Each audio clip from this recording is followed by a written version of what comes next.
우리 모두 마음속에 그런 생각 하나쯤은 있잖아요. 아, 좋은 일 한번 하고 싶다. 다른 사람을 돕고 사회에 뭔가 보탬이 되고 싶다는 그런 마음 말이에요. 그런데 이 복잡한 세상에서 그 선한 마음만으로 충분할까요?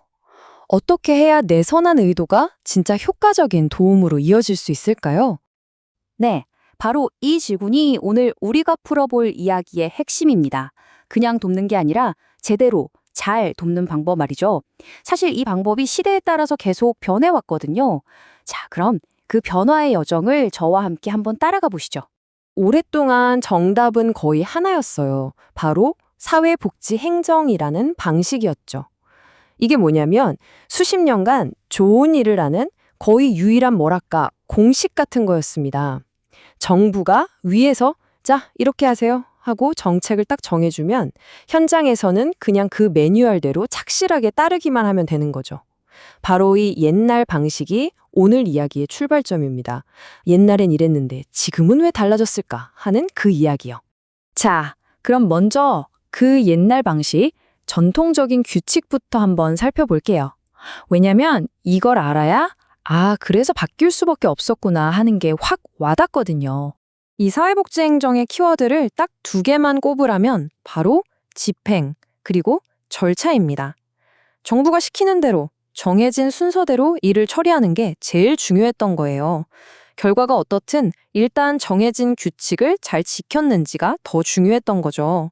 이런 사고방식을 비유하자면 딱 정해진 레시피만 보고 요리하는 요리사 같은 거예요.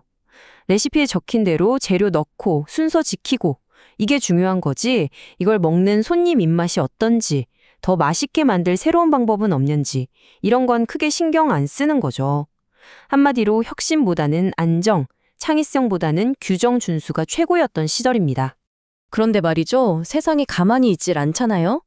영원할 것 같던 이 단단한 옛날 방식이 사방에서 불어오는 거센 압박에 흔들리기 시작합니다. 자, 이제부터 이야기가 본격적으로 흥미로워지는 지점이에요. 첫 번째 압박은 바로 사회의 모습 자체가 확 바뀐 겁니다. 아시다시피 고령화는 빨라지고 아이는 적게 낳고 혼자 사는 1인 가구는 엄청나게 늘었잖아요. 생각해보세요. 예전에 청소년들한테 인기 있던 프로그램이 지금 혼자 사시는 어르신의 외로움을 달래줄 순 없겠죠?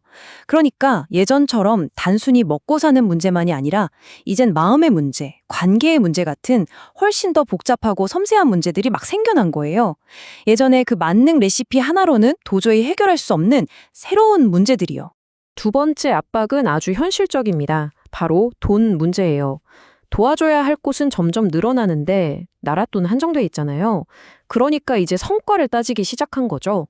성과 기반 예산이라는 게 도입되면서 그냥 돈 주세요가 아니라 이 돈을 주시면 우리가 이런 결과를 만들어낼게요를 숫자로 데이터로 똑 부러지게 보여줘야만 하는 시대가 된 거예요.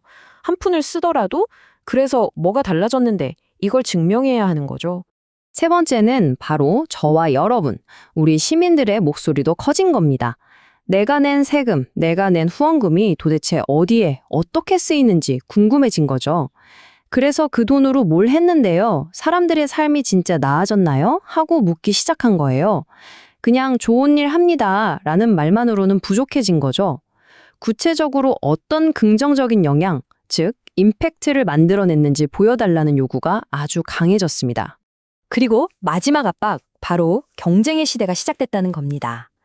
예전엔 나라에서 정해준 곳에서만 도움을 받았다면 이젠 아니에요. 수많은 비영리 단체, 사회적 기업들이 우리가 더 잘할 수 있어요 하면서 저마다 새로운 아이디어를 들고 나타난 거죠. 이건 기관들 입장에서는 정말 치열한 생존 경쟁이 시작된 거고요. 반대로 우리 같은 서비스 이용자들 입장에서는 선택의 폭이 훨씬 넓어진 셈이에요. 일종의 복지 시장이 열린 거라고 볼 수 있죠. 자, 이렇게 사회는 변하고 돈 문제는 빡빡해지고 사람들의 요구는 까다로워지고 경쟁자는 많아졌습니다. 이 네 가지 거대한 파도 앞에서 옛날 방식 그대로는 버틸 수가 없었겠죠. 그래서 등장한 새로운 생존 전략이 바로 행정이 아닌 경영의 관점입니다. 자, 여러분, 이 표를 한번 보세요. 이게 오늘 이야기의 하이라이트입니다. 왼쪽의 행정과 오른쪽의 경영이 어떻게 다른지 딱 보여주죠. 행정이 과정을 중시했다면 경영은 결과를 봅니다. 행정이 위에서 시키는 대로 했다면 경영은 우리 조직만의 미션을 가지고 전략을 짭니다. 한마디로 그냥 규칙을 지키는 게임에서 이기는 게임, 즉 성과를 내는 게임으로 판이 완전히 바뀐 겁니다. 여기서 오해하면 안 되는 게 사회복지 경영이라고 해서 그냥 돈 아끼고 효율만 따지는 게 아니에요. 그게 아니라 우리가 가진 한정된 자원, 그러니까 돈, 사람, 시간을 어떻게 써야 우리가 이루려는 사회적 가치를 가장 크게 만들 수 있을까? 이걸 고민하고 실행하는 아주 적극적인 활동인 거죠. 그럼 이 새로운 경영 방식은 구체적으로 뭘까요? 크게 4가지 기둥으로 볼 수 있습니다. 아까 요리사 비유를 다시 가져와 볼게요. 첫째, 우리 식당의 철학, 즉 미션을 분명히 하고요. 둘째, 주어진 재료, 즉 자원을 최대한 효율적으로 써서.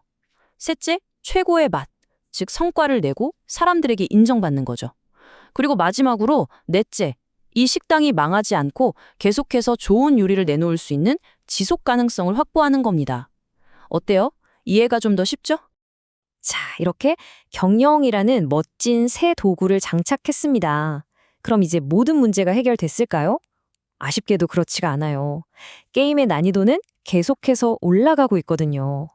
현대사회는 훨씬 더 까다로운 숙제들을 우리 앞에 던져놓고 있습니다. 거버넌스라는 말이 좀 어려울 수 있는데 쉽게 말해 팀플레이라고 생각하시면 돼요. 이제 사회 문제는 너무 복잡해져서 정부 혼자 혹은 어떤 단체 하나가 해결할 수 있는 수준을 넘어섰어요. 그래서 정부, 기업, 시민단체, 우리 같은 시민들까지 모두가 힘을 합쳐서 같이 풀어야 한다는 거죠. 다 함께 하는 어벤져스 팀처럼요.